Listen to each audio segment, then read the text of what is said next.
तहज्जुद के आंसू वो वाहिद एटम बम हैं जो आपकी परेशानियों के पहाड़ों को रेजा रेजा कर सकते हैं। अल्लाह से मांग कर तो देखो, वो बादशाह ऐसा है जो देने पर आए तो मांगने वाले की औकात नहीं देखता। शिकवा बंदों से नहीं, सजदों में खुदा से करो, क्योंकि मरहम वहीं से मिलेगा जहां से चोट लगी है। अल्लाह की खामोशी का मतलब रद्द करना नहीं, बल्कि तुम पर उसका भरोसा है कि तुम कितना सब्र कर सकते हो।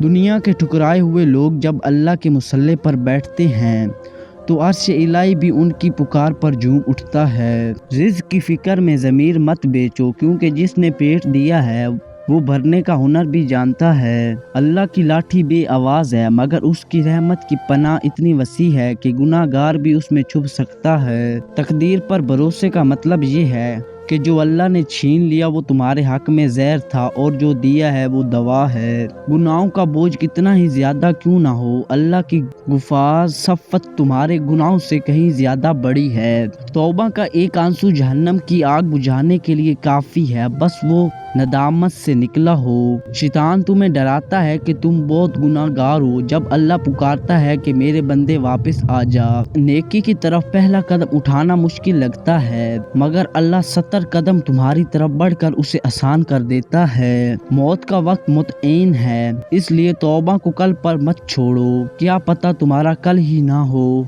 बदल जाओ इससे पहले कि तुम्हें बदल दिया जाए। अल्लाह की तरफ वापसी का रास्ता हमेशा खुला रहता है। सजदा वो मकाम है जहाँ इंसान फर्श पर होता है, मगर उसकी पुकार अर्श पर सुनी जाती है। दिल का सुकून ब्रांडिंग कपड़ों में नहीं, बल्कि जिक्र इलाही में छुपा है। वजू का पानी सिर्फ चेहरा नहीं धोता, वो गुनाहों की स्याही भी साफ कर देता है। अल्लाह से दोस्ती कर लो, फिर दुनिया की कोई दुश्मनी तुम्हारा बाल भी बीका नहीं कर सकेगी।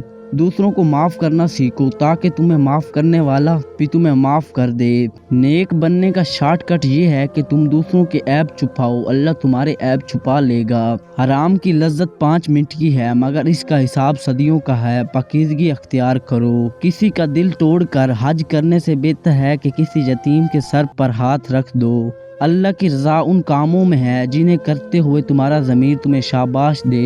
सदका वो माल है जो तुमने अपने लिए बचा कर रखा, बाकी सब वारसों का है। ज़बान की करवाहट इबादत का नूर छीन लेती है, लहजे में नरमी पैदा करो। अल्लाह को पाने के लिए जंगलों में जाने की ज़रूरत नहीं, बस किसी मजबूर के काम आ जाओ। इखलाक वो खुशबू है जो इंसान के मरने के बाद भी उसकी यादों को जिंदा रखती है। तकब्बर का सर हमेशा नीचा होता है, क्योंकि बुलंदी सिर्फ अल्लाह की ज़ात को सजती है। गमों की धूप अगर तेज हो तो याद रखो कि दुआ का बादल भी अल्लाह ही भेजता है। अंधेरी रातों के बाद उजाला अल्लाह का वादा है, और अल्लाह अपने वादे के खिलाफ नहीं करता। तुम अकेले नहीं हो, तुम्हारी शी रग से ज्यादा करीब है वो ज़ात जो तुम्हारी धड़कनें गिनती है। जो मियाँ बीवी हर रात एक बिस्तर पर सोते हैं, उनमें मोहब्बत, आगनी और रिश्ता मजबूत रहता है। माँ से कभी इनकी मेहनत, बातों और मजबूरियों का शिकवा मत करना।